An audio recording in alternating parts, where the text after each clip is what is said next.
nos veamos como una familia ejemplar. Si tiene algún deseo que yo la pueda cumplir, y créame, lo puedo cumplir todo. Es que es esto, el padrino, que el Godfather. No, hombre. Uno tiene que tener amistades en los lugares correctos y nadie está en un lugar más correcto que Juana Muriel. Bienvenidos a M2, gracias por estar con nosotros. Hoy estamos muy felices, muy de fiesta, con grandes amigos, pero con talentos brutales que se juntaron de nuevo.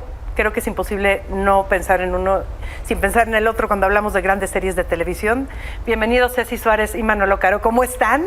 Muy contentos de verte y de estar aquí. Igualmente, y además, pues ahora sí que con serpientes y escaleras entre las manos, ¿verdad? Sí, felices. Ya el estreno llega el 14 de mayo, entonces estamos nerviosos, empezando a hablar de la serie, presentando tráiler. Sí, porque apenas empiezan a hablar de la serie y ha de ser bien interesante para ustedes después de haberlo tenido guardado prácticamente pues como un secreto, ¿no? Si no, prácticamente era un secreto. Sabíamos que venía algo increíble entre ustedes, pero no había detalles, no habíamos visto nada. Y de repente salen del proceso de postproducción, dejas el personaje y regresan a hablar de ellos. Y a mí siempre me parece muy interesante cómo con esta distancia, mucha o poca, los mismos creadores ven cosas nuevas, ¿no? ¿Tú qué has descubierto, Ceci? Pues no la he vuelto a ver. Okay. Bueno, de hecho nunca la he visto, más bien, ¿no? Okay. O sea, yo la hice, nunca la vi, la vio él. Y la ha seguido viendo él.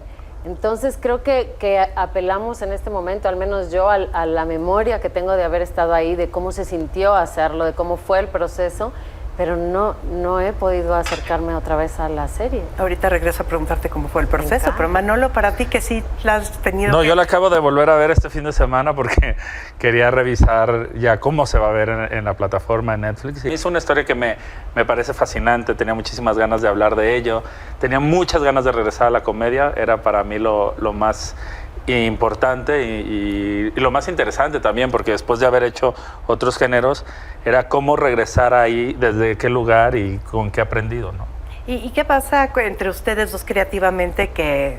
Pues obviamente es ya un equipo, así lo sabemos bien, hay directores que tienen ¿la llamarías tu musa? ¿Qué dirías? Bueno, claro. A ver, es muy loco porque también creo que está ya como en la memoria colectiva porque teníamos mucho de no vernos en el set.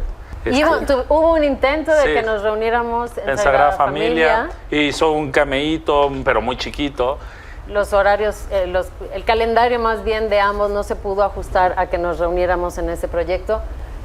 Fue difícil, la verdad, no poderlo hacer, pero bueno, hicimos ahora. Pero sí ya tenemos un montón de no estar juntos en el set. Pues qué padre que no se sienta, ¿no? Porque sigue presente esta colaboración. Y pues platícame de la prefecta, porque no es la Miss. No le diría Miss nunca. Oh, gracias. Nunca, no. Gracias porque no lo es. La prefecta Dora es esta mujer que tiene claramente un sueño, ¿no? Por cumplir y que a lo largo de la historia vamos descubriendo a qué está realmente dispuesta para ver ese sueño concretado. Y bueno, conforme avanza la historia vas descubriendo que el camino que ella pensaba iba a ser más o menos trazado o sencillo, pues resulta ser mucho más complejo de lo que ella jamás imaginó. Sí, porque aquí empieza todo con un pleito de niños, creo que eso sí lo puedo decir, ¿no? Sí. Lo primero que vemos es una escena donde están peleando dos niños en el patio. Los niños son normales, los niños son gente sensata. ¿Qué pasa con los adultos? Cuéntenme. Esa es la pregunta.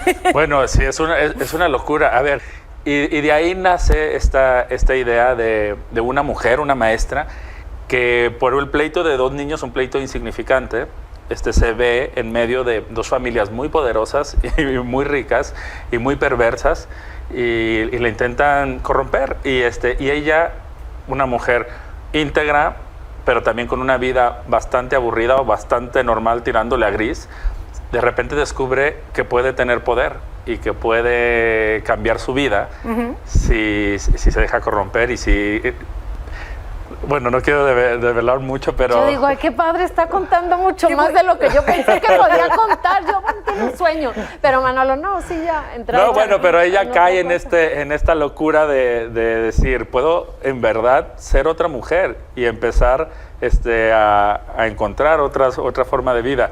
Y eso es maravilloso porque yo creo que somos una generación obsesionada con el aplauso, el poder, el encontrar un lugar en el mundo. Así es.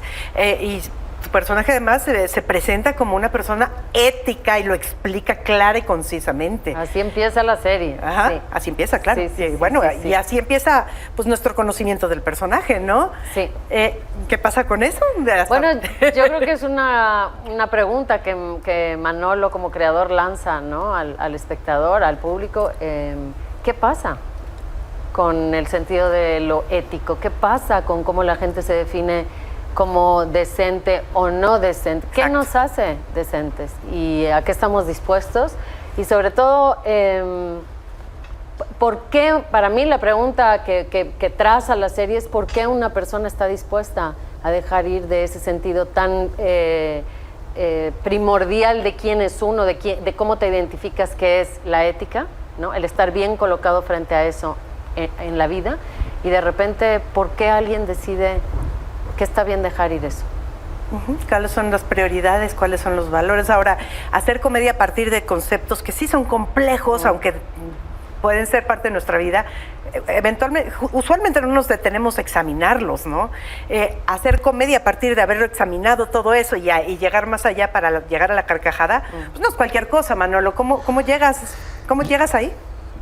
Yo estoy feliz porque, bueno, desde la Casa de las Flores no tocaba la comedia, y yo siempre me he considerado un cómico, pero después no lo puedo decir porque me pagan menos, me respetan menos, porque la comedia parece que siempre es un género muy devaluado en la industria, entonces vivo aterrado de decir que soy cómico. Pero es donde yo me siento más cómodo, y creo que tiene que ver porque a mí me gusta mucho reírme de mí mismo y de mi entorno y de mi familia y de mis amigos. Y bueno, un amigo muy querido, Ander, siempre me dice, tu gran ventaja es que te ríes primero de ti, y eso ayuda muchísimo porque haces reír. Cuando te empiezas a burlar de los demás, ya entras en un código que dices, guay. Exactamente, somos iguales sí. aquí, esto es parejo. Pero eso fue lo que me pasó con Serpientes Escaleras, que yo decía, es momento de reírnos de esta sociedad que parece que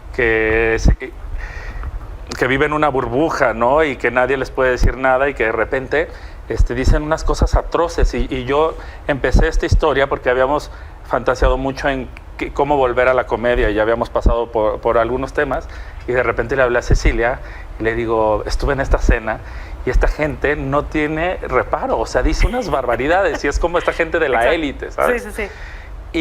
Y así fue como nació Serpientes Escaleras, que yo creo que la gran ventaja de este proyecto es muy fácil de ver.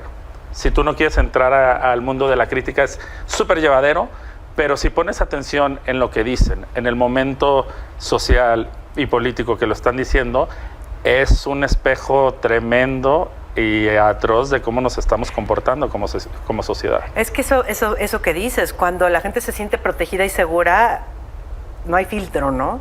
Y es muy interesante ver cómo esto se refleja. Y cuando crees que estás por encima de la ley y de los estándares de moral y de ética, ¿sabes? El personaje de Juan Pablo Medina lo dice muchas veces.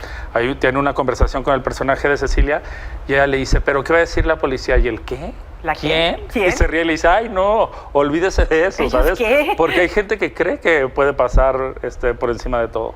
La creación de la prefecta Dora, Ceci, es obviamente pues, un trabajo que hacen en conjunto, han creado personajes inolvidables, y una de las cosas que te caracteriza mucho es tener ciertas cadencias con cada uno de tus personajes. Susana, no vayas ahí. Sí, es bueno, no quiere el personaje anterior, tiene lo suyo, es completamente otra cosa. Sí, es otra cosa, viene de otro mundo, habla de otra manera, sí, pero es muy particular también. Estamos en Guadalajara. En una escuela, en un ámbito muy particular, ella viene de un mundo muy particular, es completamente diferente a ese otro personaje tan querido también, pero sí, había que encontrarle quién es ella, cómo habla, cómo se expresa, en dónde estuvo antes, ¿no? ¿Qué la construyó de esta forma? Y tienen un elenco brutal, miren, estoy llorando de la emoción. Sí. Pero tienen un elenco brutal, ¿no? Ya platicabas de Chespi, pero tienen Loreto Peralta, ¿qué hora pasó eso? ¿A qué hora se volvió adulto? Qué niña más hermosa, pero también qué talentosa, ¿no? Y qué inteligente, qué chava tan inteligente. Sí, tenemos un grupo de actores jóvenes que yo estoy completamente enamorado de ellos. Loreto Peralta, Germán Braco, Beni Manuel, son maravillosos. Tenemos a Luis Felipe Tobar, Margarita Gralia, Gerardo Trejo Luna, Marimar Vega, Martiño Rivas, bueno, Michelle Rodríguez, que Lo es máximo, sí. máxima, maravillosa. máxima. Es un elenco de... Marta Sánchez, por cierto. Marta Se Sánchez, llama nuestra Marta Sánchez. Pero Marta Sánchez completo, sí. Es un elenco de ensueño porque si iba a regresar a México y a hacer comedia, quería hacerlo con los que quería. O sea, ahora sí que con la carta, y tuve la fortuna que me dijeran que sí. Después fue muy complejo las agendas, porque estamos también en un boom de series, películas, teatro, y tener a los actores tanto tiempo disponible es complicado, pero se logró y estoy muy agradecido con cada uno de ellos. Pues yo estoy muy agradecida con ustedes dos de estar aquí, de darnos esta plática antes que nadie. La verdad es que ya quiero que todo el mundo lo vea, yo ya quiero seguir viéndola. ¿Con qué se quedarían? ¿Qué le dirían a la gente para que esperen Serpientes y Escaleras en Netflix? Pues ya, próximamente. Pues ya próximamente, que se acerquen, que es una historia divertida, es una historia que te lleva, como a los personajes, los llevas sin que ellos puedan un poco detenerse a ver qué es lo que está pasando. Creo que la historia hace lo mismo con quien se adentra a ella, y eso es divertido. Manolo. Yo también invitarlos, ya es el 14 de mayo, ya van a empezar a poder, ahora lanzamos el tráiler, pueden ver todo el material y entender que son personajes imperfectos, pero eso hace que te enamores de ellos. Y yo creo que la gente va a tener un viaje con la Prefecta maravilloso y se van a ver reflejado o van a ver a muchos de las personas con las que conviven ahí. Pues los agradezco profundamente, la verdad es que siempre es un placer ver todo lo que hacen, platicar con ustedes después y luego ver cómo el mundo entero lo hace suyo y regresar a ver su experiencia, porque eso nos ha pasado en varias cosas. Así que gracias felicidades y por favor ni se les ocurra decirle Miss el personaje de Ceci Suárez. Yo personalmente corroboras que no se puede. Es una Miss. Nada más. Gracias. Y eso no quiere decir lo que es como sonó. Muchas gracias, Muchas Manolo. gracias a ti. Y gracias a todos ustedes por acompañarnos aquí a M2. Soy Susana Moscatel. Nos vemos muy pronto.